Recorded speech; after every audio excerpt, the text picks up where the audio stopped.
Bersyukur kita kepada Allah Subhanahu wa taala dan bersama-sama mengucapkan kalimat alhamdulillahirabbil alamin. Salawat dan taslim senantiasa kita aturkan kepada baginda Nabi Muhammad sallallahu alaihi wasallam.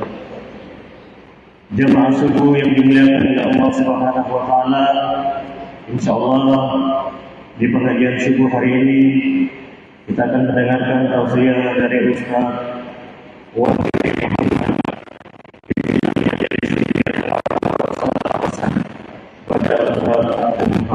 disilakan.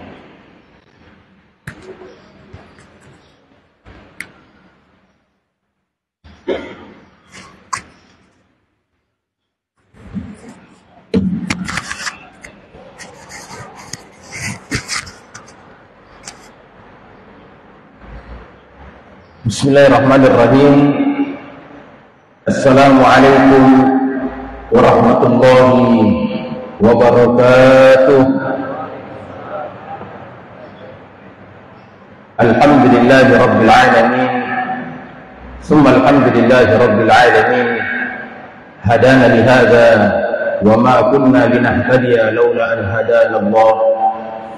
Nashhadu an la ilaha illallah wa nashhadu anna Muhammadar Rasulullah.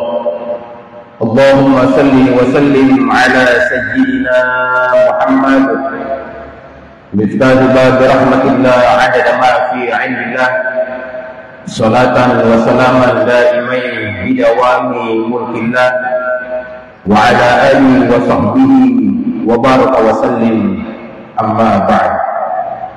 Wa qala Allah ta'ala fil Qur'anil Karim, Bismillahirrahmanirrahim. Faqala rabbukum ud'uni astajib lakum. Wa qala Rasulullah sallallahu alaihi wasallam, aqraba alayya yaumil qiyamah aktsara alayya salatan. Kama qala Rasulullah sallallahu alaihi wasallam. Sadaqallahul azim wa sadaqa rasuluhun nabiyul aminul karim. Wa nahnu ala dzalika minasyahidin wasyakirin walhamdulillahi rabbil alamin. Jamaah subuh yang dimuliakan oleh Allah Subhanahu wa taala, alhamdulillahi rabbil alamin. Kesyukuran yang sangat besar untuk kita semua daripada umat Nabi Muhammad sallallahu alaihi wasallam, karena kita yang hadir di pagi hari ini adalah orang-orang yang dipilih oleh Allah Subhanahu wa ta'ala. Kita yang ditunjuk langsung oleh Allah, yang dipilih langsung oleh Allah, yang diizinkan oleh Allah datang kepada Allah Subhanahu wa ta'ala, memohon ampun kepada Allah, datang kepada Allah Subhanahu wa ta'ala, membesarkan namanya. Dan kita semua tahu dan meyakini Allah maha besar dan yang hadir semuanya kecil. Kita yakini bahwasanya Allah itu yang maha kaya, dan kita tahu semua dan kita yakini kalau kita semua tidak punya apa-apa di sisi Allah Subhanahu wa taala, melainkan pemberian anugerah dari Allah Subhanahu wa taala, Rabbul Jalil Jalla Jalaluh. Biarlah Allah Subhanahu wa taala yang mengizinkan lisan kita semua untuk menyebut namanya. Di mana banyak lisan yang berkata sia-sia, namun lisan kita yang dipilih oleh Allah Subhanahu wa taala untuk menyebut namanya dan memuliakan nama kekasihnya Nabi Muhammad sallallahu alaihi wasallam. Bayangkan Bapak Ibu, Allah izinkan kita semua menyebut namanya dan menyebut nama kekasihnya Nabi Muhammad. Bukan kita yang mau, tapi maunya Allah Subhanahu wa ta'ala. Maunya kita, maunya hawa nafsu kita berkata yang sia-sia. Tapi maunya Allah kita menyebut namanya, kita muliakan namanya. Dan maha baik Allah Subhanahu wa ta'ala, setelah kita diizinkan oleh Allah untuk menyebut namanya, Allah menyebut nama kita. Bahkan dalam hadis qudsi Allah Subhanahu wa ta'ala berfirman, ketika salah seorang hamba itu melakukan satu kesalahan, melakukan dosa, sengaja atau tidak sengaja, Allah berkata kepada seluruh para malaikatnya yang ada di langit, tutup aibnya hambaku. Jangan engkau sebarkan, kata Allah Subhanahu wa ta'ala. Jangan engkau katakan kepada penduduk langit kalau si fulan telah melakukan kesalahan, si fulan telah melakukan dosa. Namun ketika di antara kita semua ada yang melakukan kebaikan, walaupun sekecil apapun kebaikan tersebut, maka Allah berkata kepada penghuni langit, si fulan telah melakukan kebaikan, maka kabarkan kepada seluruh penghuni langit bahwasanya si fulan hambaku telah melakukan kebaikan. Dan kita semua dikenal oleh penghuni langit bahwasanya kita adalah orang-orang yang telah melakukan kebaikan, orang-orang yang mencintai melakukan kebaikan. Inilah maha baik Allah Subhanahu wa ta'ala, Rabbul Jalil Jalla Jalalu. Dialah Allah Subhanahu wa ta'ala yang mendatangkan kita semua, yang memberikan kekuatan kepada kita semua datang berdoa memohon ampun kepada Allah Subhanahu wa ta'ala. Dia yang mengizinkan kita berdoa, Dia yang mengizinkan kita memberikan kekuatan tangan ini berdoa kepada Allah. Dia pula yang mengabulkan doa kita. Setelah Dia kabulkan doa kita, Allah ampuni dosa-dosa kita.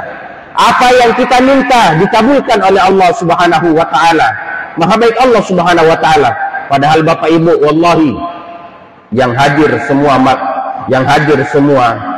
di pagi hari ini, kita semua adalah pendosa kita. Tapi Allah tidak pernah melihat maksiat-maksiat kita. Allah tidak pernah melihat dosa-dosa kita. Tapi Allah selalu mendahulukan rahmatnya, mendahulukan kasih sayangnya. Walaula fadlullahi wa rahmatuhu lakuntum minal khasirin. Seandaikan, kata Allah, bukan karena keutamaan dan rahmatku, lakuntum minal khasirin, kalian semua tersesat, kata Allah Subhanahu wa ta'ala. Maka hadirin jamaah subuh yang dimuliakan oleh Allah Subhanahu wa ta'ala, maka sadari diri kita, jangan pernah bangga dengan amal ibadah kita, karena semuanya itu rahmat dari Allah Subhanahu wa ta'ala. Sadari, jangan pernah bangga dengan ilmu kita, karena yang kesemua itu dari Allah Subhanahu wa ta'ala, rahmat dari Allah Subhanahu wa ta'ala. Apalagi jangan pernah berbangga dengan pangkat harta jabatan kita. Itulah guru kami berkata, Al-Habib Muhammad bin Husain Al-Habsyi. Kami punya guru di Solo, cucu langsung dari pengarang kitab Monis Sintud Doror, Al-Habib bin Muhammad Husain Al-Habsyi. Beliau berkata, jangan pernah datang kepada Allah Subhanahu wa ta'ala dengan membawa amal ibadah kita di hadapan Allah Subhanahu wa ta'ala. Jangan pernah datang kepada Allah Subhanahu wa ta'ala dengan membawa amal ibadah kita, ibadah-ibadah kita, apalagi harta pangkat jabatan kita di hadapan Allah, karena Allah tidak butuh dengan itu semua. Allah tidak butuh dengan itu semua, sebab yang dekat dengan Allah, Allah yang mengizinkannya. Yang dekat dengan Allah Subhanahu wa ta'ala, Allah yang memberikan kekuatan kepadanya. Begitupun dengan pangkat harta jabatan, Allah yang memberikannya. Namun kata guru kami, datanglah kepada Allah dengan membawa dosa-dosa kita di hadapan Allah. Datanglah kepada Allah Subhanahu wa ta'ala dengan mengakui kesalahan-kesalahan kita di hadapan Allah. Kalau kita adalah pendosa, kita adalah pemaksiat, kita adalah orang yang kufur di hadapan Allah Subhanahu wa ta'ala. Akui kalau kita butuh kepada Allah Subhanahu wa ta'ala, tidak butuh kepada makhluk, tapi butuh kepada Allah Subhanahu wa ta'ala, Rabbul Jalil Jalla Jalaluhu.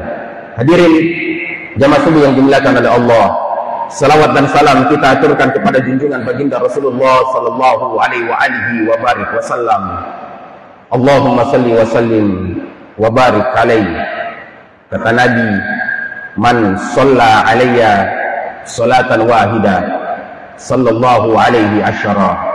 Barang siapa yang berselawat kepadaku satu kali saja, maka Allah akan memberikannya rahmat sebanyak 10 kali. Kita yang berselawat kepada kekasihnya Nabi Muhammad SAW, Allah yang membalasnya langsung. Bapak Ibu yang dimuliakan oleh Allah, dalam kitab Jibril yang dikarang oleh Abuya Sayyid Ali Al-Maliki, beliau berkata di dalam kitabnya, ketika Rasulullah SAW itu diperjalankan oleh Allah, dimi'rajkan oleh Allah Subhanahu wa ta'ala, didampingi oleh malaikat Jibril alaihissalam. Di tengah perjalanan, Nabi Muhammad SAW melihat malaikat, di mana malaikat tersebut mempunyai 1000 tangan, dan di setiap tangannya itu mempunyai 1000 jari. Maka terkala Nabi Muhammad SAW meminta kepada Jibril alaihissalam untuk menemaninya berjumpa dengan malaikat yang dilihat oleh Nabi Muhammad SAW, di mana malaikat tersebut mempunyai 1000 tangan dan di setiap tangannya mempunyai 1000 jari. Setelah berjumpa, Nabi Muhammad SAW memuji malaikat tersebut dan berkata, untuk apa semua itu diciptakan oleh Allah Subhanahu wa Ta'ala? Kemudian malaikat itu berkata, ya Rasulullah, wahai kekasih Allah Subhanahu wa Ta'ala, sungguh tanganku ini diciptakan oleh Allah Subhanahu wa Ta'ala untuk menghitung berapa tetesan hujan yang turun dari langit ke bumi. Aku bisa menghitungnya, kata malaikat ini. Namun wahai Rasul, ada sesuatu yang tidak bisa saya hitung. Kaget Nabi Muhammad. Kalau tetesan hujan saja yang turun dari langit bisa dihitung oleh malaikat tersebut, dan itu tugasnya yang diberikan oleh Allah, namun masih ada yang tidak bisa dihitungnya. Maka Rasulullah SAW berkata, apa yang tidak bisa engkau hitung, wahai malaikat? Apa kata malaikat tersebut? Wahai Rasul, ketika di antara hambamu ada yang berselawat kepadamu 1 kali saja, maka saya tidak bisa menghitung berapa tetesan rahmat yang Allah turunkan kepadanya. Siapa yang berselawat kepadamu, kata malaikat tersebut. Maka hadirin yang dimuliakan oleh Allah Subhanahu wa Ta'ala, berapa rahmat yang Allah turunkan di masjid ini ketika kita semua berselawat kepada Nabi Muhammad sallallahu alaihi wasallam, walaupun hanya 1 kali saja. Al-Habib Umar bin Hafiz rahimahumullahu ta'ala, beliau berkata, aku mengelilingi kota Hadramaut, kota Yaman, semua rumah bercahaya, keluar cahayanya, dan tidak ada cahaya yang lebih terang tembus langit sampai langit ke-7 kecuali rumah yang dihuni, yang mencintai, yang mereka berselawat kepada Nabi Muhammad sallallahu alaihi wasallam. Tidak ada rumah yang lebih terang keluar cahayanya dari rumah tersebut kecuali di dalamnya mereka berselawat kepada Nabi Muhammad sallallahu alaihi wasallam. Hadirin jemaah subuh yang dimuliakan oleh Allah Subhanahu wa Ta'ala, ajarkan kepada istri kita agar mereka mengenal Nabi Muhammad sallallahu alaihi wasallam sehingga lisannya selalu berselawat kepada Nabi Muhammad. Ajarkan kepada anak-anak kita agar selalu berselawat kepada Nabi Muhammad sallallahu alaihi wasallam, agar kelak nanti mereka mendapatkan syafaat dari baginda Rasulullah sallallahu alaihi wasallam dan mengikuti apa yang dilakukan oleh Rasulullah sallallahu alaihi wasallam. Jangan pernah memperkenalkan sesuatu kepada keluarga kita melainkan mengenalkannya kepada Nabi Muhammad sallallahu alaihi wasallam. Tidak suatu keluarga dianugerahkan kebahagiaan oleh Allah Subhanahu wa Ta'ala melainkan seseorang mengenalkan kepada keluarganya untuk mengenal Nabi Muhammad sallallahu alaihi wasallam. Seseorang melakukan maksiat, itu dia karena tidak mengenal siapa nabinya, Nabi Muhammad sallallahu alaihi wasallam. Mereka melakukan dosa, setelah melakukan dosa mereka lagi melakukan dosa, itu karena mereka tidak mengenal siapa nabinya, Nabi Muhammad sallallahu alaihi wasallam.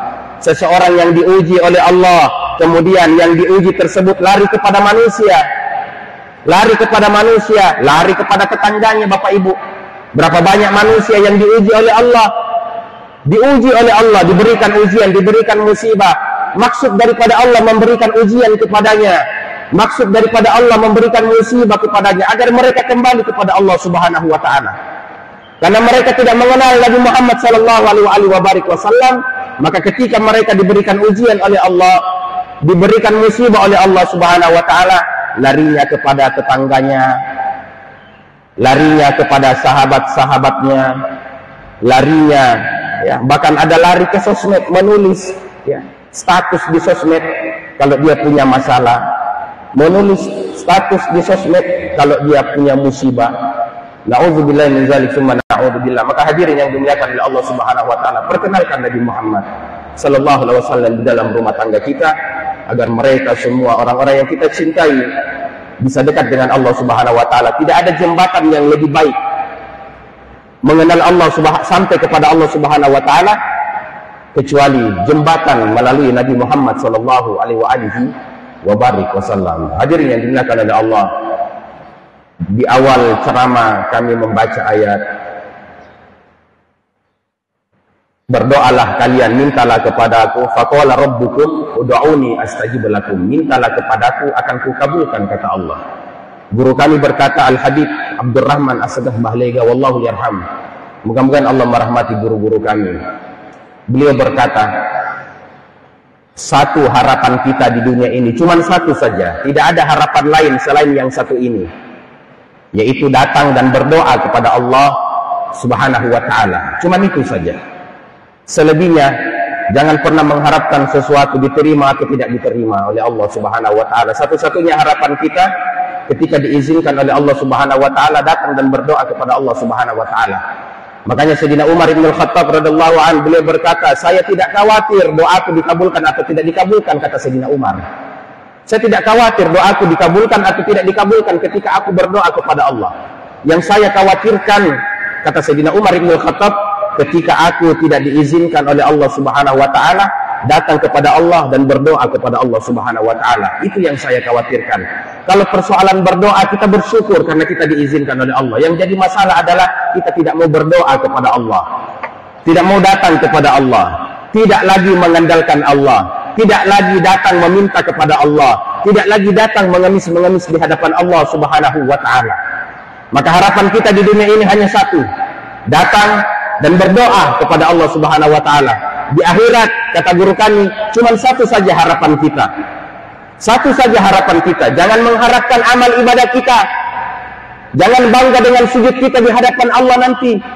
Karena satu kali saja Allah tanya kita, Bapak Ibu, kalau kita mengandalkan amal ibadah kita, cuma satu saja pertanyaannya Allah, yang kamu banggakan, ibadah yang kamu banggakan, yang memberikan kekuatan engkau beribadah itu siapa? Yang mengizinkanmu datang beribadah itu siapa? Maka berkatalah kita Allah, maka selesai, kita ternyata tidak punya apa-apa. Maka jangan pernah bangga. Maka satu-satunya, kata guru kami, di akhirat harapan, kalau di dunia doa, kalau di akhirat syafaatnya Nabi Muhammad sallallahu alaihi wasallam. Syafaatnya Nabi. Kalau di dunia kita punya harapan, satu-satunya harapan yaitu berdoa kepada Allah. Kalau di akhirat yaitu syafaatul uzma, syafaat yang besar, pertolongan yang besar daripada Nabi Muhammad sallallahu alaihi wasallam. Hadirin jamaah subuh yang dimuliakan oleh Allah Subhanahu wa taala. Maka dari itu datang kepada Allah Bapak Ibu. Berdoa kita kepada Allah. Banyak-banyak minta kepada Allah. Allah itu senang ketika kita datang dan meminta kepada Allah Subhanahu wa taala.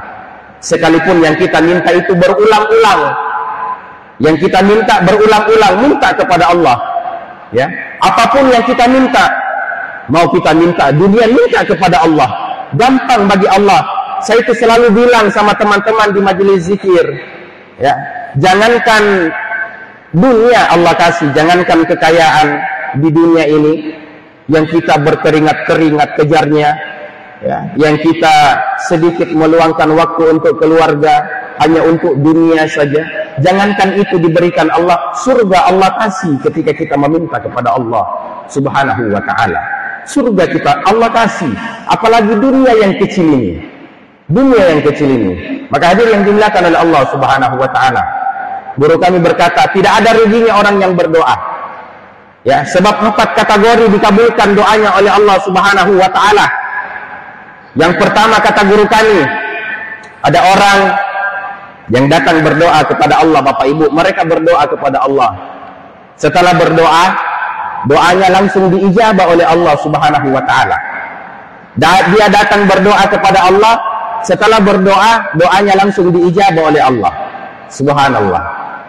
Siapa mereka? Mereka yang tidak pernah bermaksiat kepada Allah. Ya. Jadi di antara kita, Bapak Ibu, kalau ada yang mau berdoa, ada yang berdoa kemudian mau doanya langsung dikabulkan oleh Allah, maka jangan bermaksiat. Jangan bermaksiat pada hari itu. Maka jangan pernah, ya, Jangan kita pernah merasa kenapa doa kita dikabulkan. Maka lihat diri kita dulu. Adakah kita kufur kepada Allah hari ini? Adakah kita lalai kepada Allah hari ini? Adakah kita bermaksiat? Dan pasti kita bermaksiat. Pasti dalam hari itu kita lalai kepada Allah Subhanahu wa ta'ala. Makanya ulama-ulama, para aulia usholihin dahulu ketika berdoa langsung diijabah doanya oleh Allah Subhanahu wa ta'ala. Ya. Jangankan sampai mengangkat tangan, terbesit di hatinya langsung dikasih oleh Allah Subhanahu wa ta'ala. Kenapa? Sebab hatinya bersih. Hatinya bersih. Ya, bersih dari penyakit-penyakit hati. Karena yang dipandang oleh Allah Bapak Ibu, mulai dari ujung kaki sampai ujungnya rambut itu hati. Hati yang dipandang oleh Allah. Siapa yang hatinya bersih, maka dia yang dipandang oleh Allah Subhanahu wa ta'ala. Maka bersihkan hati ini. Bagaimana caranya membersihkan hati ini? Banyak-banyak berzikir kepada Allah Subhanahu wa ta'ala. Perbanyak berzikir. Kata Habib Umar bin Hafiz, di akhir zaman ini, di akhir zaman, kalau kita mau terhindar dari fitnah, sekarang banyak sekali fitnah Bapak Ibu. Kita tidak bisa lolos dari maksiat. Namun ketika kita mau lolos dari maksiat tersebut, maka amalkan dua ini, kata Al-Habib Umar bin Hafiz. Perbanyak beristighfar kepada Allah Subhanahu wa ta'ala, dan perbanyak berselawat kepada Nabi Muhammad sallallahu alaihi wasallam. Yang kedua, ada orang yang datang kepada Allah, berdoa kepada Allah Subhanahu wa ta'ala, diijabah sama Allah. Allah itu sudah janji, faqala rabbukum ud'uni astajib lakum. Mintalah kepadaku, akan dikabulkan, kata Allah. Maka pasti akan dikabulkan. Yang kedua, ketika kita datang kepada Allah, meminta kepada Allah, dikabulkan oleh Allah. Tapi yang kategori yang kedua ini ditukar.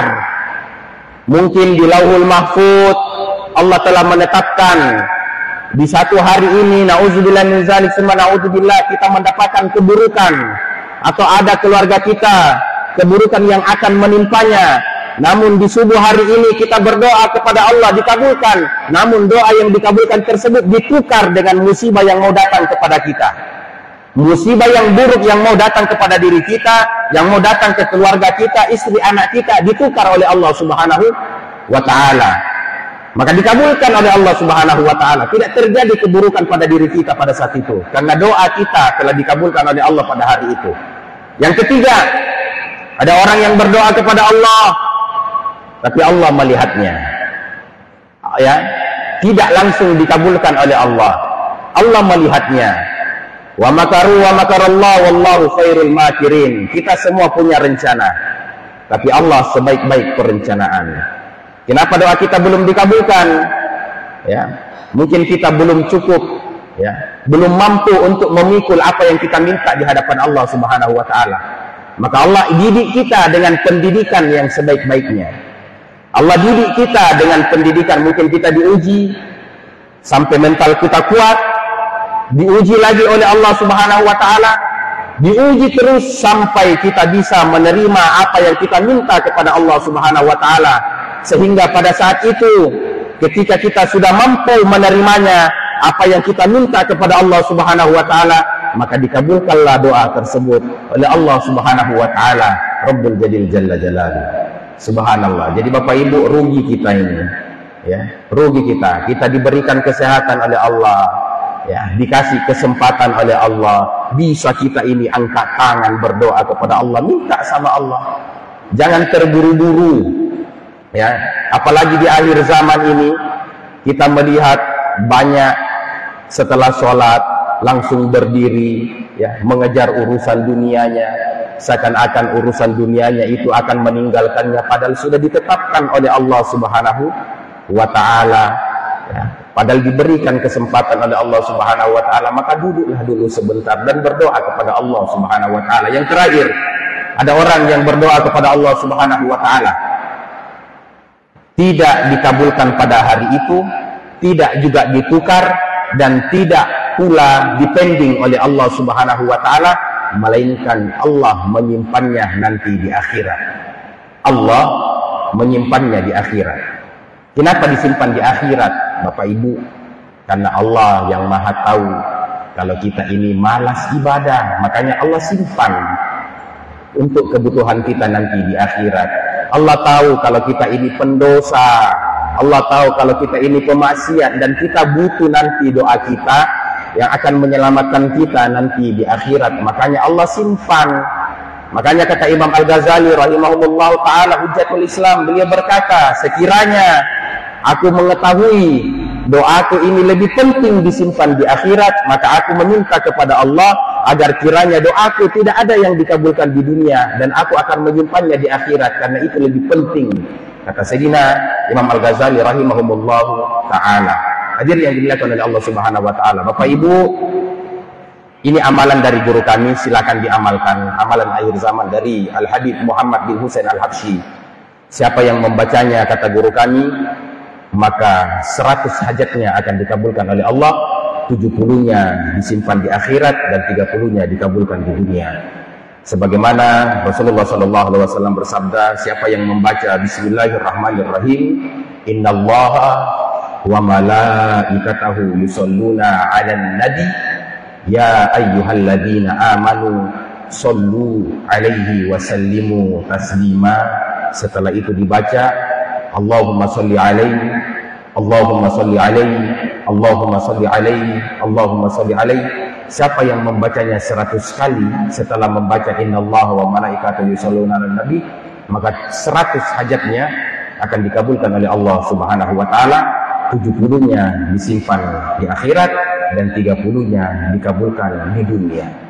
Maka perbanyak berselawat kepada Rasulullah sallallahu alaihi wasallam. Bapak Ibu yang dimuliakan oleh Allah, mungkin itu yang bisa kami sampaikan. Mohon maaf jika banyak salah, kalaupun ada benarnya itu mutlak datangnya dari Allah Subhanahu wa taala. Al-haqqu min rabbik fala takunanna minal mumtarin. Sehat ya semua Bapak Ibu, panjang umur tak. Allah jadikan kita orang-orang yang selalu dekat kepada Allah dan dekat kepada Nabi Muhammad SAW, dan anak keturunan tak menjadi anak keturunan yang soleh-solehah, yang mengenal Allah dan mengenal Nabi Muhammad SAW. Wallahu muwaffiq wa bihi nasta'in. Assalamualaikum warahmatullahi wabarakatuh.